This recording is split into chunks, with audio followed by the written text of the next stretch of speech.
Apa benar PT dilarang punya pemegang saham hanya satu orang? Gimana kalau pemegang sahamnya hanya 2 orang, lalu salah satunya meninggal dunia? Apa PT tersebut otomatis bubar? Gimana dengan aset dan kewajibannya? Yuk, kita belajar sama-sama. Pengertian PT menurut pasal 1 angka 1 Undang-Undang Nomor 40 Tahun 2007 tentang PT sudah diubah dengan Undang-Undang Cipta Kerja jadi seperti ini, yaitu badan hukum yang merupakan persekutuan modal didirikan berdasarkan perjanjian, lalu melakukan kegiatan usaha dengan modal dasar yang seluruhnya terbagi dalam saham, atau merupakan badan hukum perorangan yang memenuhi kriteria usaha mikro dan kecil sesuai ketentuan peraturan. Jadi PT digolongkan jadi 2 jenis, yaitu ada yang namanya PT persekutuan modal, yaitu PT umum atau PT biasa, dan ada PT perorangan, di mana pendirinya pemegang sahamnya cuma 1 orang. Mengenai aturan tentang setoran modal ke PT, sudah kita bahas di video ini ya. Aturan pemegang saham PT. Aturan semula untuk PT umum, pemegang sahamnya minimal 2 orang. Dalam penjelasan Undang-Undang PT disebutkan bahwa PT itu didirikan berdasarkan perjanjian, maka harus punya lebih dari 1 pemegang saham. Nah, yang dimaksud dengan 1 orang ini bukan hanya orang perorangan, yaitu WNI atau WNA, tetapi juga badan hukum, yaitu Badan Hukum Indonesia atau badan hukum asing. Tetapi, kewajiban didirikan oleh 2 orang atau lebih untuk PT umum ini ada perkecualiannya, yaitu dikecualikan untuk persero yang seluruh sahamnya dimiliki oleh negara, BUMD, atau badan usaha milik daerah, dan badan usaha milik desa, serta PT yang mengelola bursa efek, lembaga clearing dan penjaminan, lembaga penyimpanan dan penyelesaian, dan lembaga lain sesuai aturan di bidang pasar modal. Juga dikecualikan untuk PT untuk usaha mikro dan kecil. Ini yang dimaksud dengan PT perorangan. Masalahnya, kadang-kala terjadi dalam satu PT, pemegang sahamnya menjadi 1 orang. Misal, karena pemegang sahamnya meninggal dunia, atau karena pemegang saham yang lain ingin keluar dari PT itu dan belum ada pemegang saham yang baru. Lalu, apakah PT umum yang pemegang sahamnya tinggal 1 orang menjadi bubar? PT yang pemegang sahamnya tinggal 1 orang tidak serta-merta bubar atau dilarang. Tapi, Undang-Undang PT mengatur begini.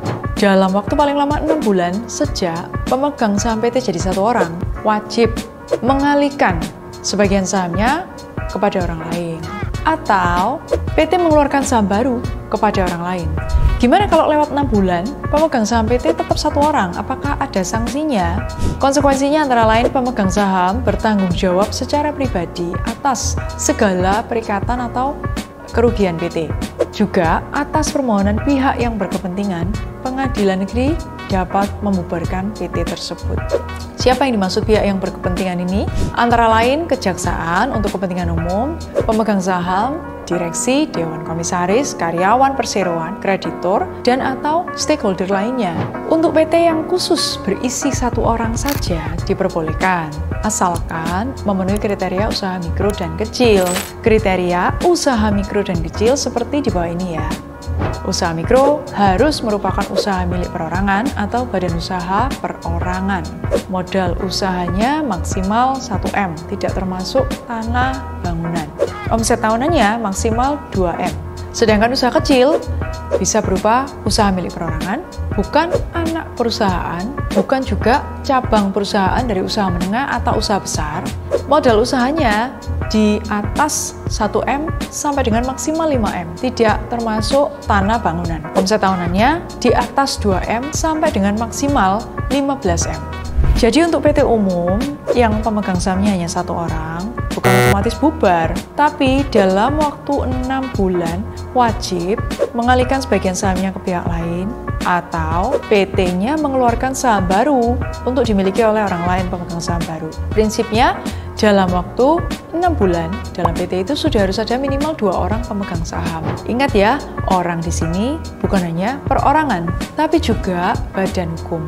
Bila lewat 6 bulan, PT masih isinya 1 orang aja, maka akan kehilangan status badan hukumnya atau dapat dibubarkan oleh pengadilan negeri atas permohonan dari pihak yang berkepentingan. Sedangkan untuk PT perorangan, ya memang isinya hanya 1 orang, nggak bisa lebih. Tapi harus memenuhi kriteria usaha mikro dan kecil. Buat pro people yang pengen buat PT perorangan secara online tapi nggak tahu caranya, bisa dikepoin di video ini. PT perorangan juga bisa berubah statusnya menjadi PT umum. Penjelasannya bisa klik di sini ya. Terima kasih buat pro people yang sudah komen, like, dan subscribe. Dukungan Anda membuat channel ini bisa makin berguna bagi nusa dan bangsa.